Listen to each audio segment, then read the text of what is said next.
Okay, there we go. So welcome to the last session and the beginning training series for Canvas. This is the last one, but I'm going to be keeping the recordings up, so I'll be sure to post that link. It's already up there in the global announcement, though. And then additionally, here in a few weeks, I'm thinking more towards the end of October, I'll be beginning my second round of training for more advanced users. So it'll be, and that one will probably be 3 or 4 weeks as well. So to get started, let me share my screen. Today we are going to be talking all about rubrics and SpeedGrader and then your gradebook and certain things that you can do with that. So to start off with, let's do rubrics. So let's hop to that course. All right, so I'm in a basic course, and the whole idea of a rubric is it really at the end of the day, it's good, you know, for students so that they can kind of gauge how they should do their assignments. But then additionally, it makes grading a lot easier as well, at least when you're in Canvas. So to start off with, I'm going to go to modules, and I'm going to go to an assignment that I have already kind of created and started using. And so we're going to go to like this Resilient Achiever Graphic Organizer, an assignment that was shared with me by a teacher. And as we can see in this graphic organizer, they do have a rubric kind of already placed within the text itself. But if I come down here, the place to place an actual rubric for Canvas is going to be where this plus rubric button is located. So let's hit plus rubric. Now, a couple of things for starters. Whenever you create a rubric in Canvas, the good thing about it is you can use this rubric in other places. So you can use it in another course. You can also use it. You can also use it within the same course. So you can attach the same rubric to multiple different assignments. The way to do that is by clicking this Find a Rubric button. So this is if you've already created a rubric. You can click Find a Rubric, and you'll notice that your different courses are going to be listed on the side. So I see my courses here, and I'm actually able to click on my different courses that I have and see rubrics that I've built in those courses. So that's really handy for like if you have a standard rubric that you use for, say, your bell work or whatever. Let's say you got a standard rubric for that, maybe a standard rubric just for quizzes, things like that. You can use that rubric, pull that rubric into the assignment from anywhere. So, or any one of your courses anyway. So I'm able to click on my course and I can find a rubric and I can just click on it and it adds it to my course. And I don't have to do anything other than create the rubric, which we'll do here once we actually build one. So there's no additional step. These rubrics you're able to grab from other places. So that's really convenient. I know I have built courses that I used the same formula for like different kinds of assignments. So it was a different topic, but it was the same assignment formula. And it was really nice being able to just reuse that same rubric multiple times. And then it was also good for the students because it was pretty clear what the expectations were, you know, when I had a similar formula like that.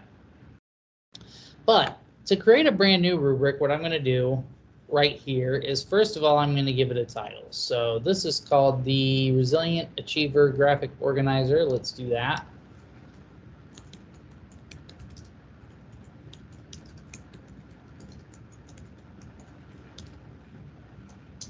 And then I'm going to put rubric at the end of it.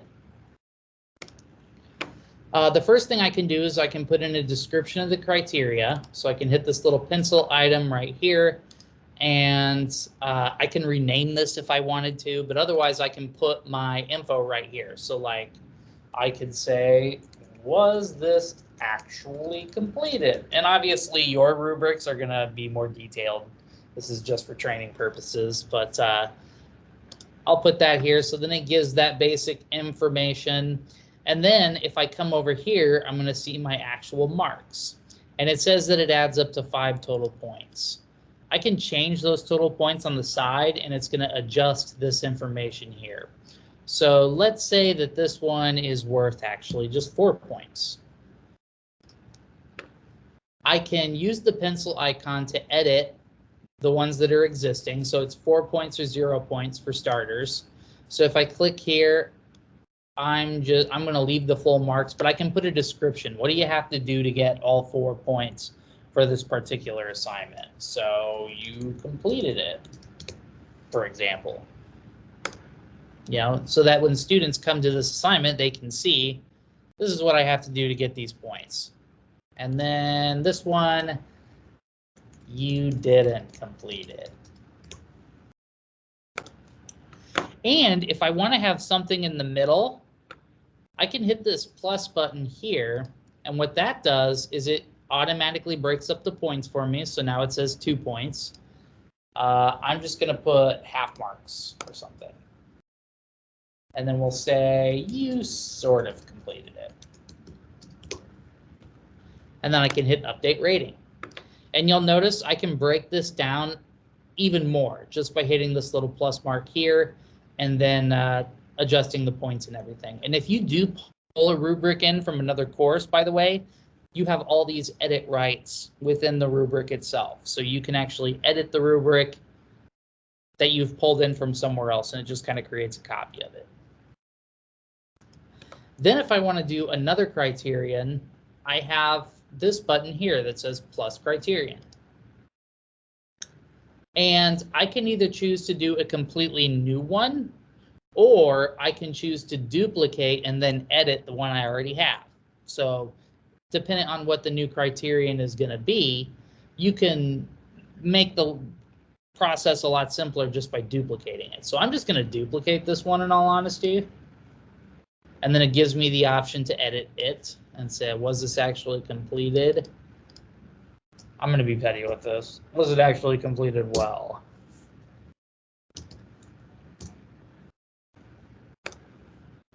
Just to make it a little different. And then I can go through and I can hit these pencil icons to adjust what it says here as well. And I can also adjust the points if I want to. But it just makes it quick. And then you can just keep going down the row until eventually you have all of your criterion. Now I could match what this says up here, but I'm not going to do that right now because this kind of gives you just a general idea. Next, below the rubric, I have some options. So like I'll write freeform comments. Don't use outcomes, remove points from the rubric. So if you just want to have a rubric that doesn't show points, you can certainly do that. And some people do choose to do that. We can ignore that one. We can ignore that one. This is one I pretty much always click. It says use this rubric for assignment grading. I like that option because that allows me to use it in my SpeedGrader, which I'll show you here in a bit. So once I've selected those options, I can hit create rubric. And it's going to tell me I've only assigned 4 points to this assignment, but the rubric is worth 8. Do I want to change it or leave it different? I'm going to change it. We're just going to say this assignment's worth 8 points now. So we come up here and we can see that this was adjusted to 8 points. And so that's it. Now the next time I create an assignment, I can search for this exact rubric and I can pull it in. And so it's pretty simple and straightforward, and it really helps with SpeedGrader. So does anyone have any questions about rubrics or the rubrics that we covered so far? Can you have it average the criteria points? I don't think so, unfortunately. It goes off a point system like everywhere else in Canvas until they get standards-based grading, if that makes sense. But I do think when you do SpeedGrader and you're clicking on it, it might average out what the points are. We can take a look at that here when we hop into SpeedGrader. Any other questions?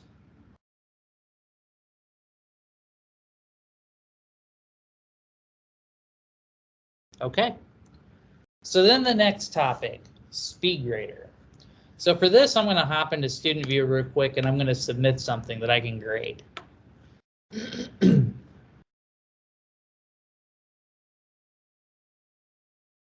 Uh-oh. Leave student view. I might have this locked. Edit. Ah, I did. Let's remove that. Ta-da. We're just going to turn this in real late. Okay, now to student view. Oh, there it is. Start assignment. So let's submit a file from my computer. I will, you know what? Let's submit my business card. Open.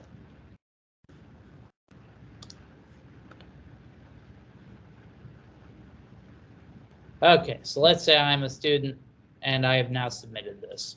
So now as a teacher, what I can do when I come to my assignment is over on the side, it's going to tell me how many submissions I have and how many of them I've graded. And so it says 0 out of 1 submission is graded. So what I will do to actually grade using SpeedGrader is I will click this button up here called SpeedGrader, and then that opens it up in my SpeedGrader screen. Some of the tools along here, up here at the top, it kind of cuts it off, but I can scroll through students. So if I had more than one student in this course, I'd have a list of students and I could go through and click their name. The yellow dot indicates that it's been submitted but not graded, and it is late. So let's say that I've got this and I'm grading and all that good stuff. I have a variety of tools that I can use in here. So number one, up here along the top, I can zoom in and out. Ooh, that's frightening. Zoom right in on all the pixels of my face. I can zoom in and out.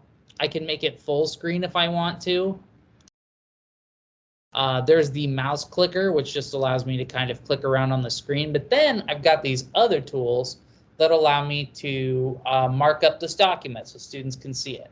So I got this little hot air balloon doohickey here where I can add comments.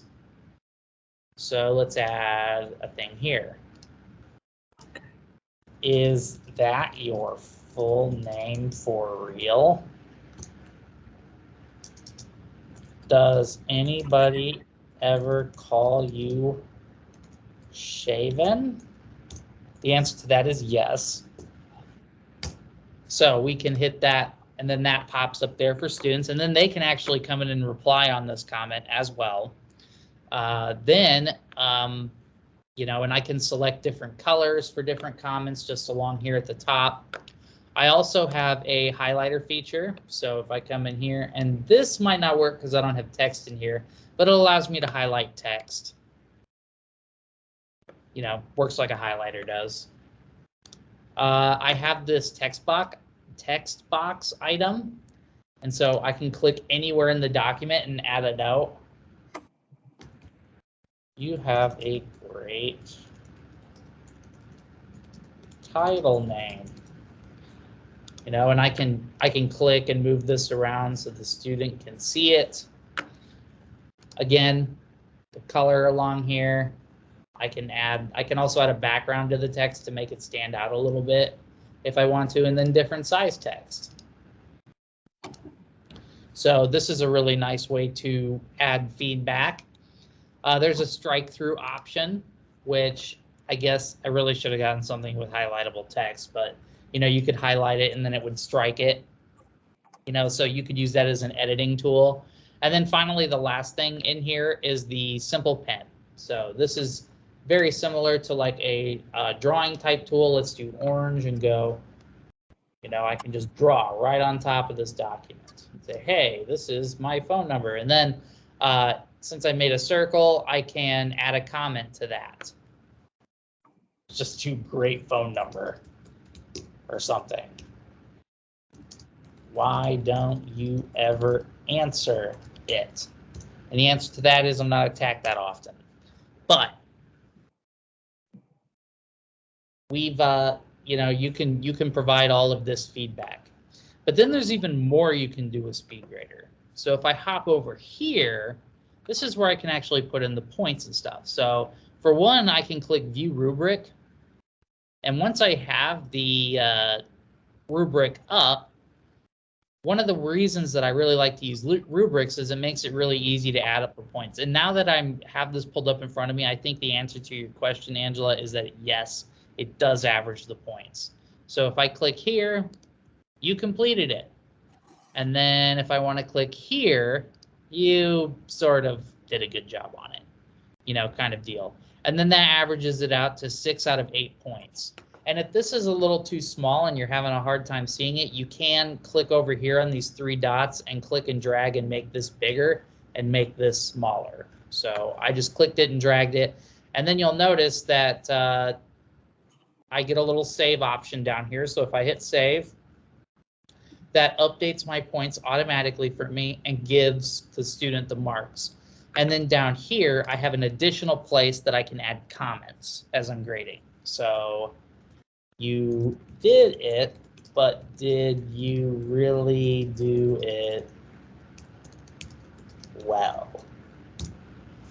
This is terrible feedback, but it gives you the idea. Once I'm done making that comment, I can hit submit.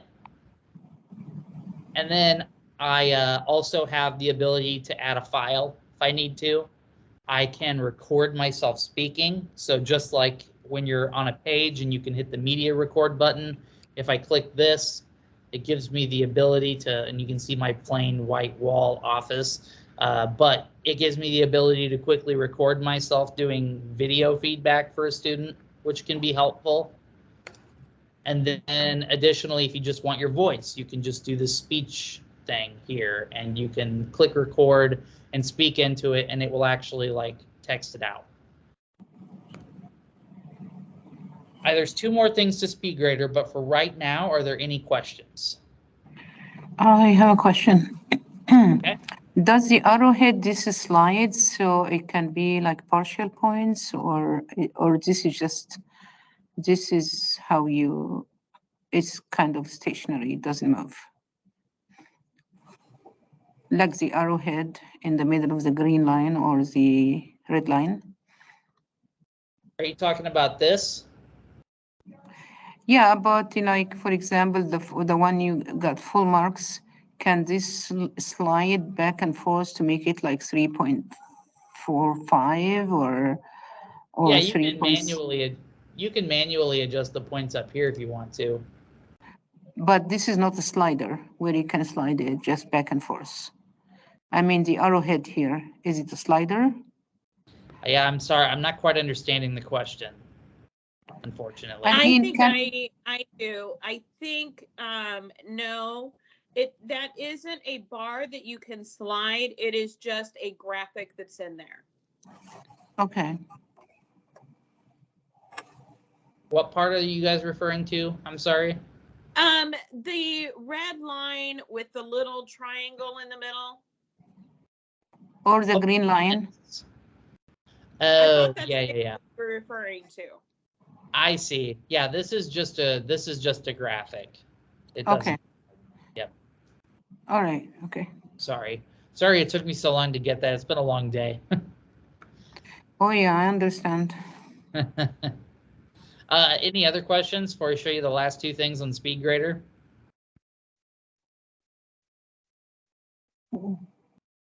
Okay.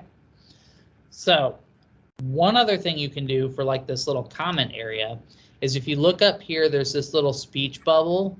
And if I click on the speech bubble, what I get is the option to have canned comments. So like if you're giving similar feedback to a lot of different students, you can add comments to your SpeedGrader that allow you to just click on it and then it adds it to your grading. So it makes your grading go a little faster. So for example, if I've had my students submit an assignment and there's something that a lot of them have been messing up on the assignment and I'm just retyping the same comment over and over again, I can actually type it out down here and click add to library and then it adds it up here. So then what I can do is I can click and that adds the comment for me and then I can hit submit. So by clicking this little canned comments area, I'm able to customize this. I can delete comments if I no longer need them. I can edit comments, but it just makes it really quick and easy if you have something similar that you're sending out a lot to students. you can click on that and add that comment. So that also speeds things up a little bit.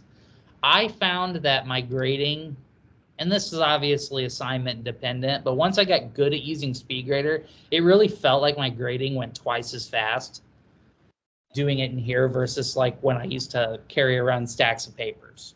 You know, it just went a lot faster, especially if I'm using a rubric. So you can add these comments, and once you're done adding the comments and doing all of this, you're done. You don't have to hit anything else. So the student will be notified that it's graded. We can see that it's graded up here at the top. It says 1 out of 1 graded. And then the student is able to click and they're able to see your feedback. So it's really simple. There's no submit or save thing on here. You know, if I had multiple students, there'd just be a next button that I could hit and hit next and go right to the next student, and then I can start grading that. So I love SpeedGrader. The last thing I wanted to mention about SpeedGrader, and I should have had this pulled up ahead of time, but we'll go with it, is there is a Canvas teacher app.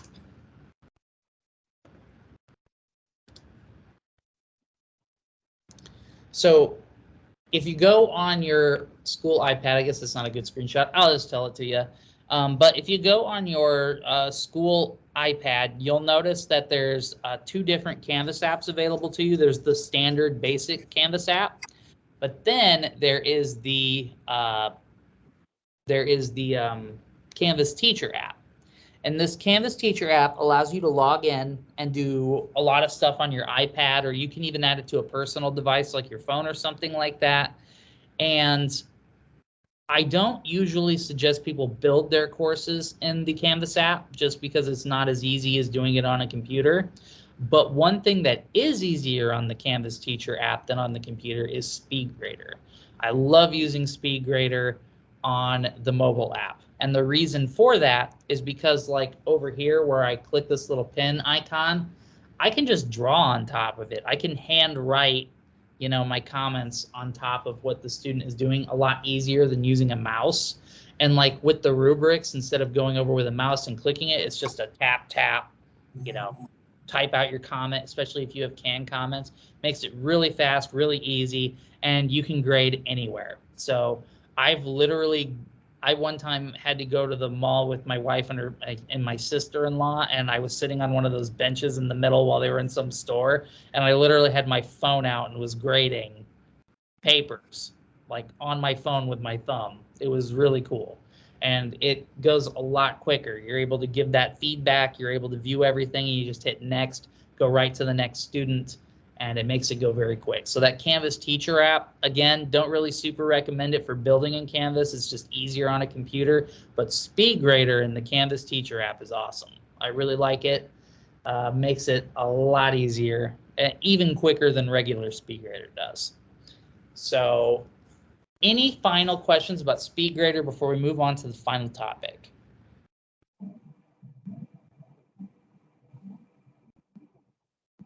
Okay. Last thing, I want to talk a bit about the gradebook and just show some features that are in there.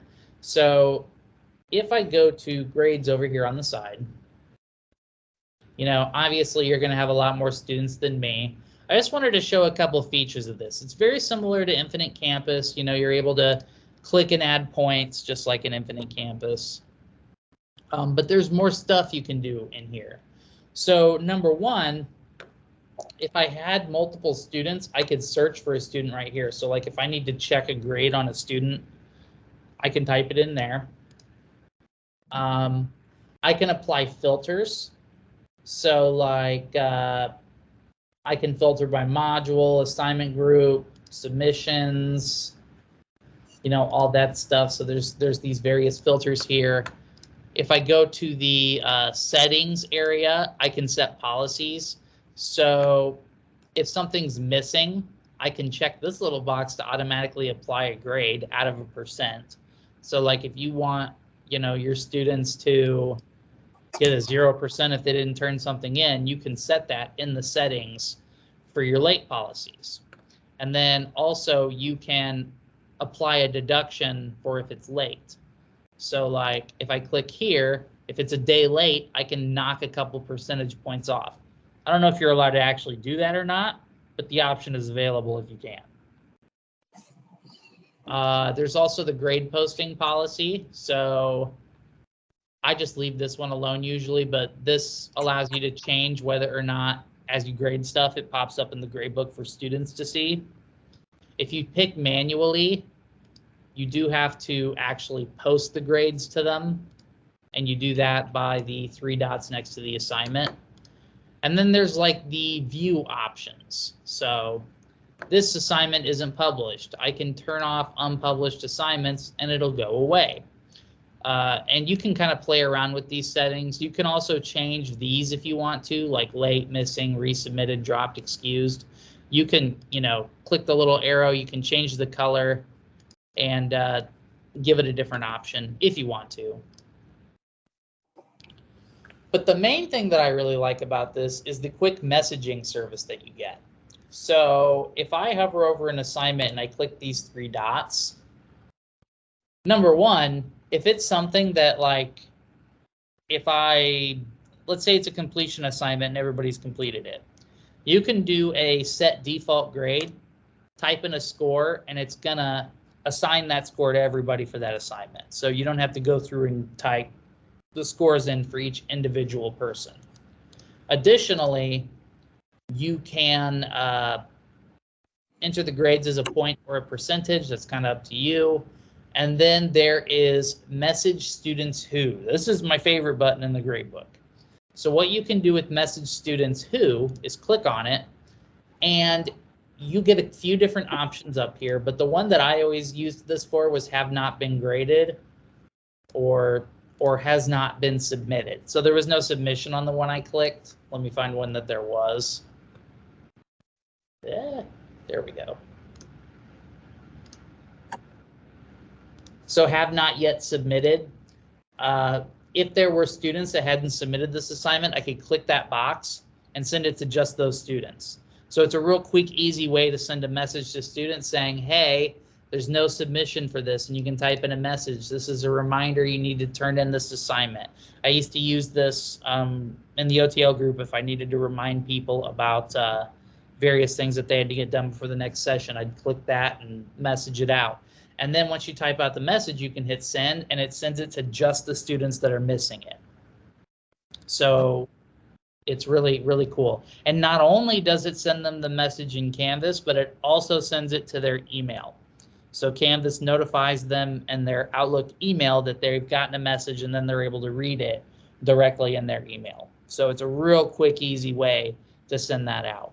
And once you get parent viewers set up in your building, if your school decides to go that route, they would also then see that, because they'd be able to log in and see, oh, my student got a message. They didn't turn in this assignment, kind of a deal. So really makes it quick and easy to notify people when you want something turned in.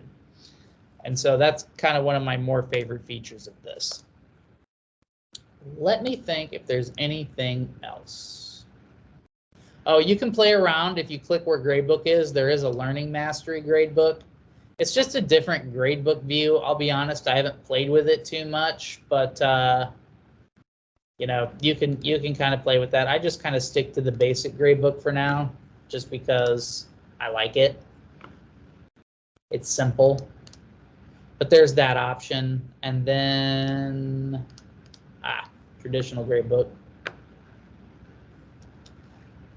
Yeah, I think that's pretty much it. So it's pretty simple, very kind of similar to Infinite Campus's gradebook. Of course, you can click and add scores. One difference is you have to type EX if you want to make a assignment excused for a student. I know in Infinite Campus it's just an X, or at least it was when I last used it. But if you type in EX, you can excuse a student from an assignment, and then it doesn't count against their grade, and they don't feel like they have to turn it in. So that's kind of nice as well. But other than that, any questions related to the gradebook?